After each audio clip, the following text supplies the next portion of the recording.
Oscar Guy here. Next video in the series of the post film festival Oscar predictions for the 2023-2024 award season is here. We're going to be talking about all four acting categories: Best Actress, Best Actor, Supporting Actress, Supporting Actor. Starting off with Best Actress. There has been a big development with Lily Gladstone here, who was previously assumed to be campaigning for Best Supporting Actress. She is now officially campaigning as lead actress. Definitely shook some things up. Especially in both of these races, in both supporting actress and lead actress here. The move makes sense. From what I've heard, she is kind of the heart of Killers of the Flower Moon emotionally, and, in other respects as well. It does make sense that she is being campaigned as lead here, as a co-lead to Leonardo DiCaprio. The film is sort of about their relationship in a way, and how it kind of goes through pitfalls, the developments of the story regarding Leonardo DiCaprio's character. But she is number one for me right now. Yes, her performance is much less showy and more understated than a lot of these other performances in the top five here, or in this category. So, that it kind of has that going against her. But the reason I have her, she's definitely top four, at least top four, maybe even top three. I have her number one just because, again, I have Killers winning picture. I have it winning director. It needs some kind of package, and I think Lily Gladstone is going along with that package. I think it's very possible that she could be a surprise winner here, a very uncharacteristic winner. It'll be history making. She'll already be the first Native American, first Native American actor to be nominated in this category, let alone win. It'll be great. I think it's a great narrative, and she already has a narrative where she kind of, thought about quitting acting or considering another career path before she got that Zoom link from Marty. That's a great narrative. That's a great story. Wonderful. She's received rave reviews for her performance from Cannes and from other bodies that have seen this film. I see it happening. So I have her at number one for now. So this is a stacked category, guys. It's crazy, man. We have a very solid top four and the number five kind of sort of wild card, which we'll get to. But in the top four, underneath Lily Gladstone, is Emma Stone, the Battle of the Stones. I'm not the first person to make that joke, I'm sure. Emma Stone, Poor Things. I hear she gives it all in this film. She just goes bonkers. It's a crazy performance, but it's grounded in a way. It's a very complex character. I hear she knocks it out of the park. She just knocks it out of the park in this film. She's been nominated before. She's won before. This could be very well a narrative to get her a second Oscar. And I'd love to see it. Probably the most showiest performance in this five, for sure. She's a very close second to Lily Gladstone. A lot of people even have her at number one. But for right now, I have it at number two. Definitely going to be solidly in the top three for probably the rest of the season. So, congratulations, Emma Stone. Number three is Carey Mulligan, who has shot up my predictions. Didn't know a lot about her performance here until started hearing reactions. I hear, much like Lily in Killers, she is kind of the heart and soul of Maestro. She's even billed above Bradley Cooper, which is crazy. So the film is pretty much about that's kind of the centerpiece. Carey Mulligan plays Leonard Bernstein's wife. Their relationship is kind of the centerpiece of this film. And I hear she gives a great performance, especially in the third act. I hear she goes all out. She's been nominated before. She missed last year for She Said. That was a very crowded category anyway. So we'll see what happens. I think she's very solidly in. Some people were saying that she might even win. Um, I don't know. It could happen. But right now I have her at number 3. Number 4, I have Sandra Hüller from Anatomy of a Fall. Giving probably one of the most critically acclaimed performances of the year. I hear it's an incredibly dynamic performance, it's multilingual, multifaceted. It's a very layered performance. I just hear she is just an absolute powerhouse in Anatomy of a Fall. So I'd be very shocked if she missed. It's not being submitted for an international feature, which to a lot of people doesn't really matter. If the film is acclaimed enough and it has enough campaigning behind it that it doesn't really matter, it's still going to get nominated places. If it's going to get nominated anywhere, it's going to be here. It's going to be for lead actress for Sandra Hüller. Maybe it'll get to picture. Maybe it'll get into screenplay. It's gotta.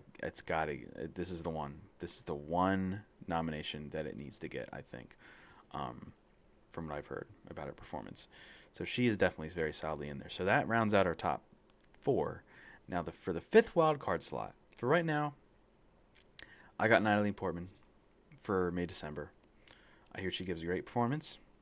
Like I said about Emma Stone, previous winner, previous nominee. Giving her best performance probably since Black Swan. It's possible that she gets in for this. Despite some of the uncertainty with May December's overall chances with the Academy. The top 3 performances in May December, Portman, Julianne Moore, and Charles Melton. At least one of those actors are going to be getting in. Maybe it's going to be Natalie. Maybe it's going to be Julianne Moore.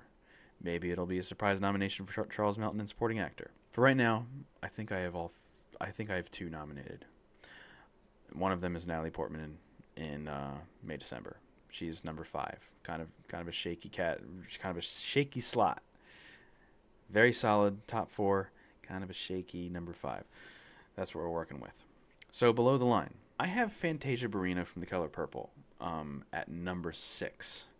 I did have her way lower, but I've done some research on The Color Purple, and if Color Purple is the surprise darling, award season darling, if it turns out to be anything more than great, then Fantasia Barrino, I think, is going to come along with it for a pretty solid Oscar nomination. The role that she's playing was on Broadway twice. The main character in The Color Purple was portrayed by LaChanze and Cynthia Erivo in the original Broadway production and the revival, respectively.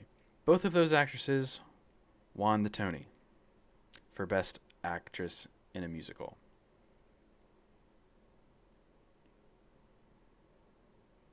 So, naturally, if this musical film adaptation, is going to be more than great, then Fantasia Barrino will most likely give a bang-up job performance for this character. So, if it's going to be more than great, then she's going to be in, I think. But since we don't know anything, almost nothing about The Color Purple and how good it's actually going to be, I have her at the very top of the bottom here. Fantasia Barrino is scratching at the ceiling of the top 5. She's right there, I think. If it's going to be anything more than great, she's going to get in, I think. That being said, let's move on to the rest of the list here. Greta Lee in Past Lives. As great as she is in Past Lives. As great as she is in Past Lives. As great as she is in Past Lives. As great as Greta Lee is in Past Lives. I'm scared. I'm scared for her. This is a tight category, man. This is a tight category. I do see her missing. If Past Lives is going to get anything more than just picture and screenplay, the next possible nomination would be for Greta Lee. But since it's just so stacked, and Greta Lee It's not a very showy performance. It's a very deeply introspective performance, which is great. She's fantastic in Past Lives. As much as I'd love to see it, it's not really the type of performance that, I don't know. I mean, Paul Mescal was nominated last year, and that was definitely a very introspective performance for the most part. But it's tough. It's really tough to say. I just don't think it's going to happen. I'd love for it to happen, but she's my number 7 right now, and she's kind of moved a slot down there, as you can see. Next is Annette Bening in Nyad. I've heard diverse reactions about her performance in Nyad. Some really like her performance. Some people are not won over by her performance. I don't know if it's maybe one of her best or not, but I've heard mixed reactions, and that kind of leaves me with an uneasy kind of feeling. I don't think it's going to happen for her, unfortunately. I just don't think so. She's absolutely overdue for an Oscar. I don't know if this is going to be the one. I don't think it is. I don't think it is. Maybe she'll get into Globes. Maybe she'll win a Globe. I don't know. We'll see. How would she win a Globe? She's not going to win against Lily Gladstone or Emma Stone or Carey Mulligan. That's not going to happen. I'm sorry, Annette. I'm sorry. Love you, but don't think it's going to happen. So she's at number 8. Margot Robbie and Barbie, it would be deserving, but I don't see it happening. Again, it's very crowded. Her chances are kind of dwindling. Maybe Barbie will receive another boom and explosion of momentum as the season kind of comes to an end. But I doubt anything's going to happen there. Kaylee Spaney in Priscilla, portraying Priscilla Presley. She won the Volpe Cup for Best Actress at the Venice Film Festival. I hear she gives a great performance. I hear Priscilla is one of Sofia Coppola's best films, arguably since Lost in Translation. Maybe that will be a surprise. I doubt it's going to happen, but I will have her in the top 10 just because of that Volpe Best Actress Cup win. Cate Blanchett won last year for Tar. So I'm not sure how the correlation works or stat-wise what the correlation looks like between Best Actress and the Venice Acting Awards. I don't know. But I have her at number 10. Ingenue Ellis, who was nominated a couple years ago for King Richard, gives a great performance in a movie called Origin, which some people were kind of saying might be another surprise that some people might be underestimating. I'm not sure.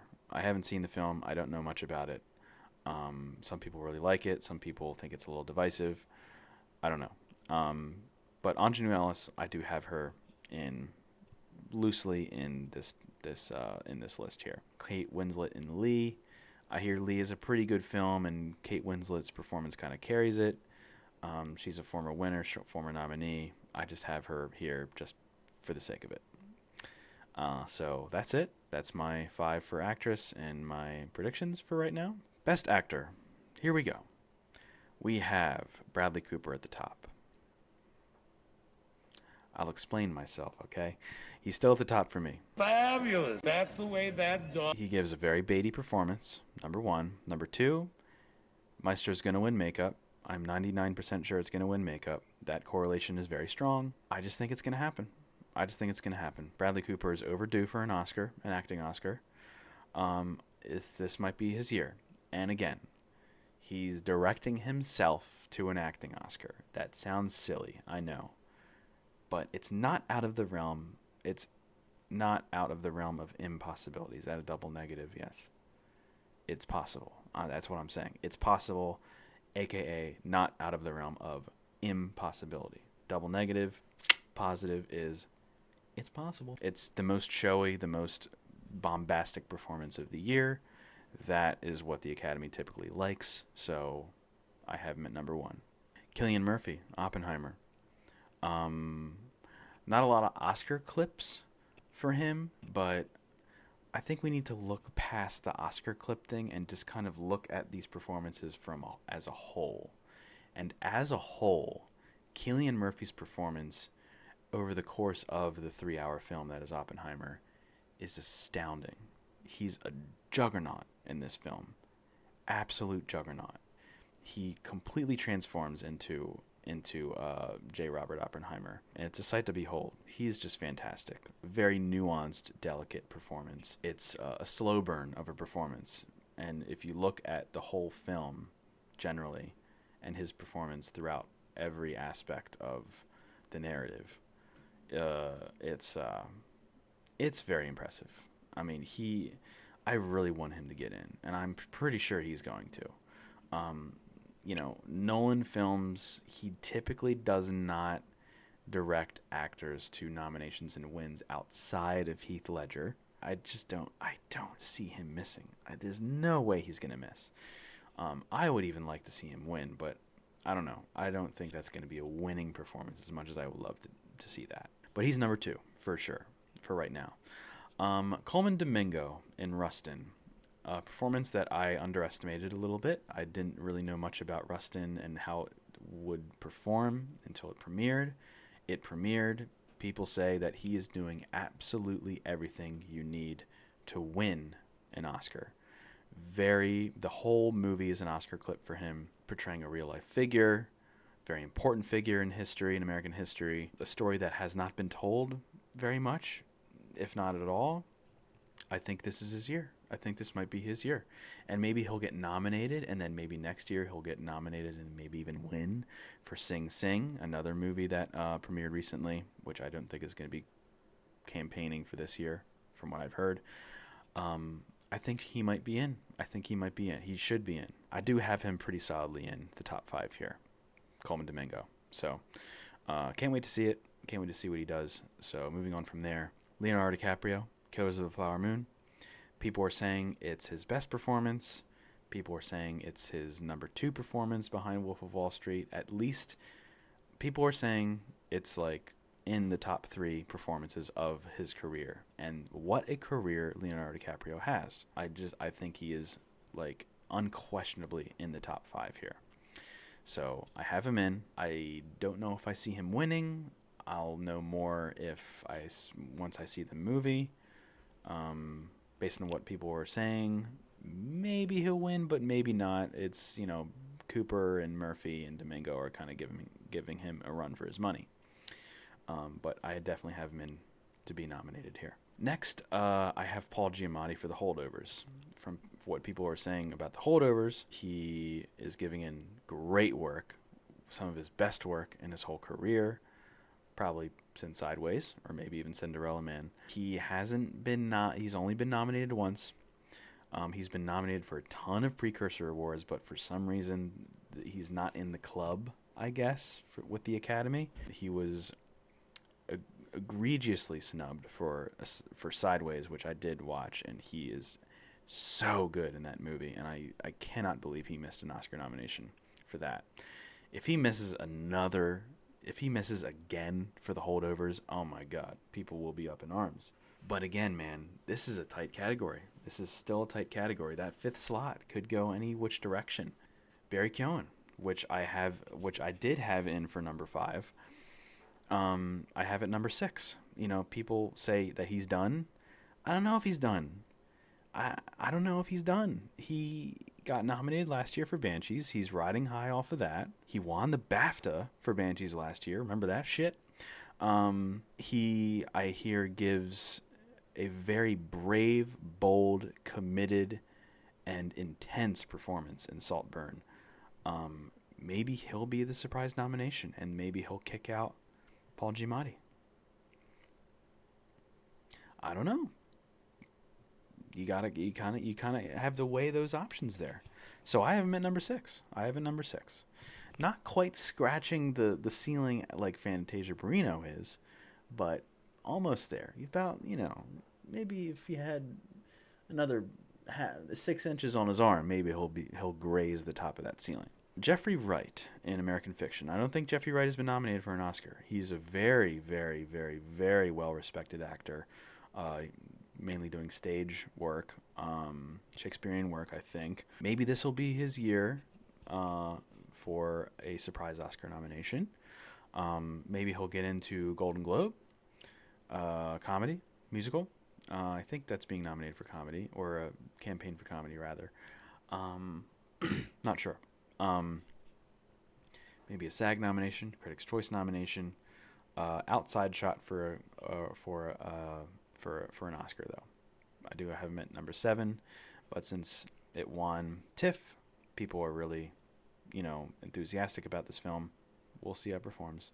Andrew Scott in All of Us Strangers, I hear gives a fantastic performance in All of Us Strangers. Don't know much about Andrew Scott.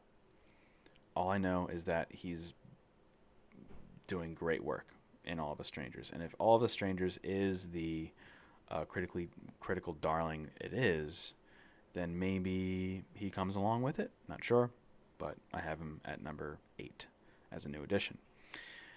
Joaquin Phoenix in Napoleon, I really don't believe it. I have not great feelings about Napoleon for whatever reason. I just don't think it doesn't look promising. Even with looking at the trailers and stuff, I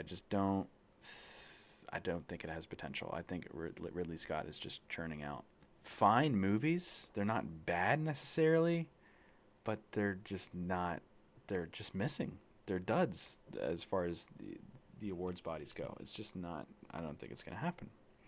So, Joaquin Phoenix, as great as he is, he's got a good history. He's got a good track record with the Oscars.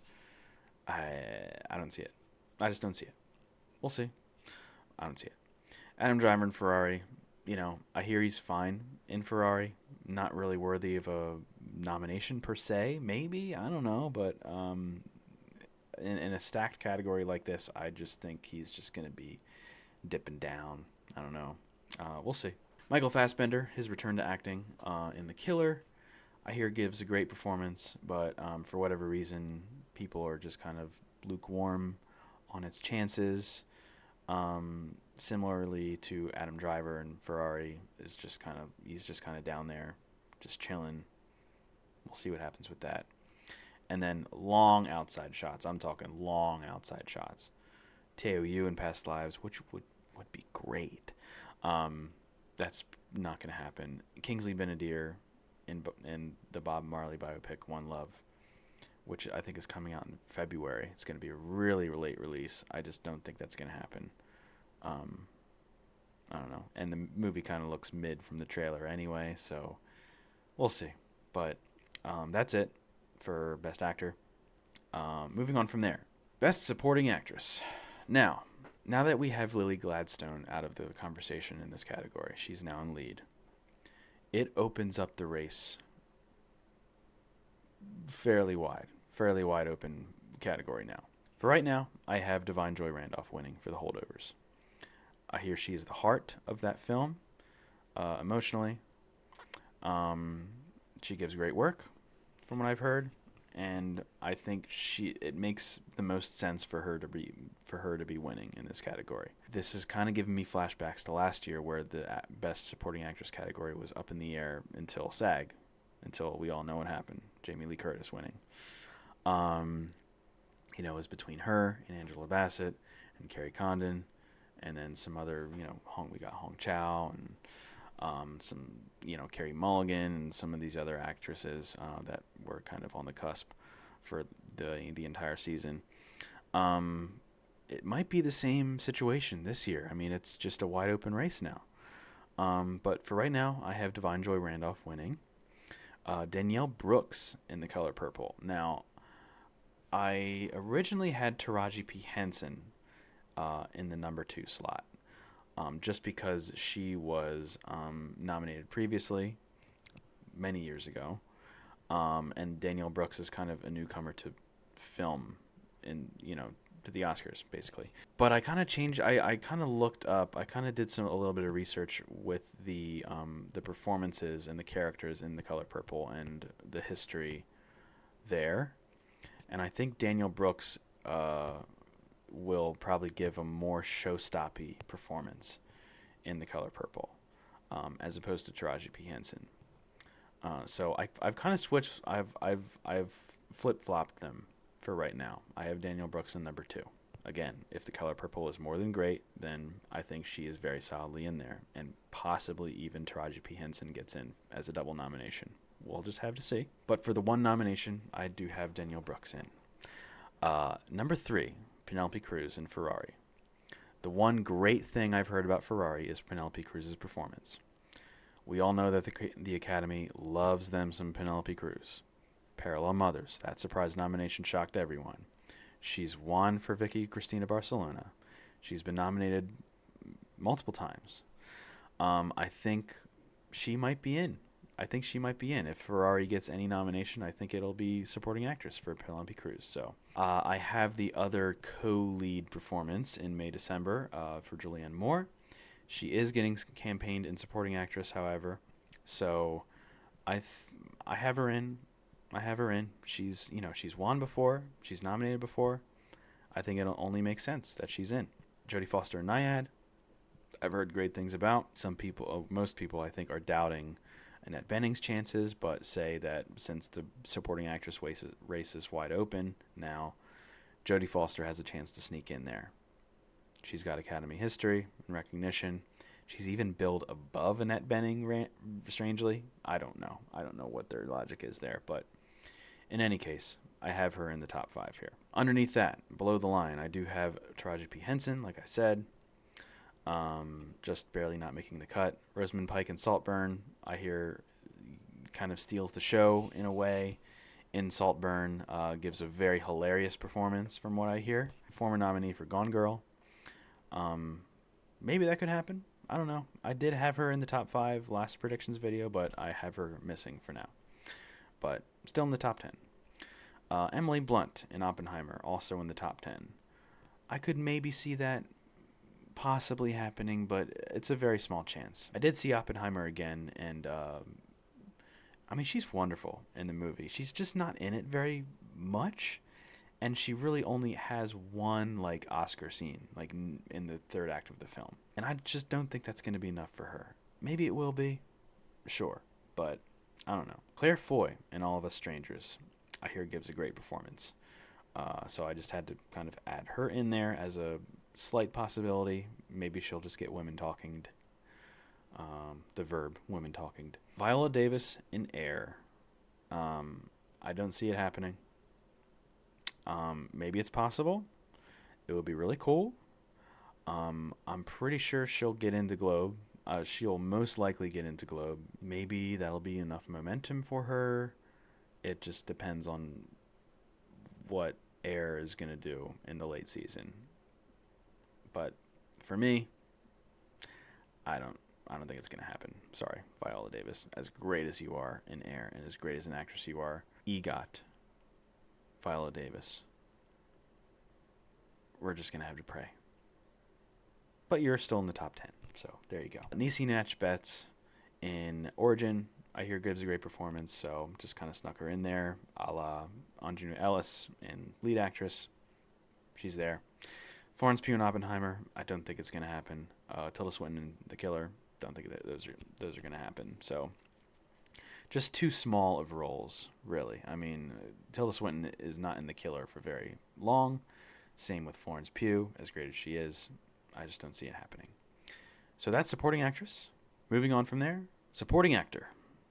So for number 1, I still have Robert Downey Jr. winning. His narrative is just the strongest out of any actor here. Been nominated twice before, has never won an Oscar. He's left the MCU, for now at least, and he's returning to doing films like these now. Still blockbusters, but more artistic integrity, if you will. Giving in probably his best performance. He said that this is his favorite film that he's ever worked on, which is pretty huge. The narrative is there. The quality of the performance is there. Oppenheimer's going to crush it at next year's Oscars. I think it's almost unquestionably going to happen. I think Robert Downey Jr. is winning the Oscar for Oppenheimer. In second place, I have Mark Ruffalo shooting to second place. Like I said, before Poor Things premiered, I didn't really know much about it. I didn't know what the reception was going to be. The reception is so high for the film now, and I hear Mark Ruffalo is hilarious and nuanced and gives a killer performance in Poor Things. I think at least one of the supporting actors in Poor Things is getting in, and if it's going to be anybody, I think it's going to be Mark Ruffalo. So I have him at number 2. Robert De Niro in Killers of the Flower Moon, giving his first villainous role in decades, possibly giving one of his best performance in decades, from what I've heard. That's huge. Number 1, he's Robert frickin' De Niro. Number 2, he's won an Oscar before. He's been nominated several times. Last nomination he had was for Silver Linings Playbook, almost over 10 years ago. He's in. He might even win a precursor or two. Who knows? So he's in. He's number 3 for sure in the top 3. Ryan Gosling and Barbie. We cannot sleep on Ryan Gosling and Barbie. We cannot sleep in. Say it with me. We cannot sleep on Ryan Gosling and Barbie, giving such a widely loved and acclaimed performance in Barbie.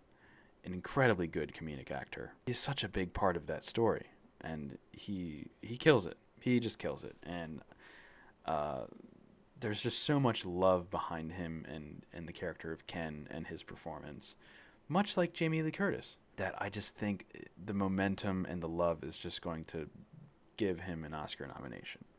Some people are even saying that he's in the winning conversation, which I don't know if I want to go that far, but maybe he'll even win the Globe, like, surprisingly. Just, like, give the Globe to him, and then maybe for Critics' Choice and BAFTA and SAG, it'll go elsewhere. But, yeah, he's in.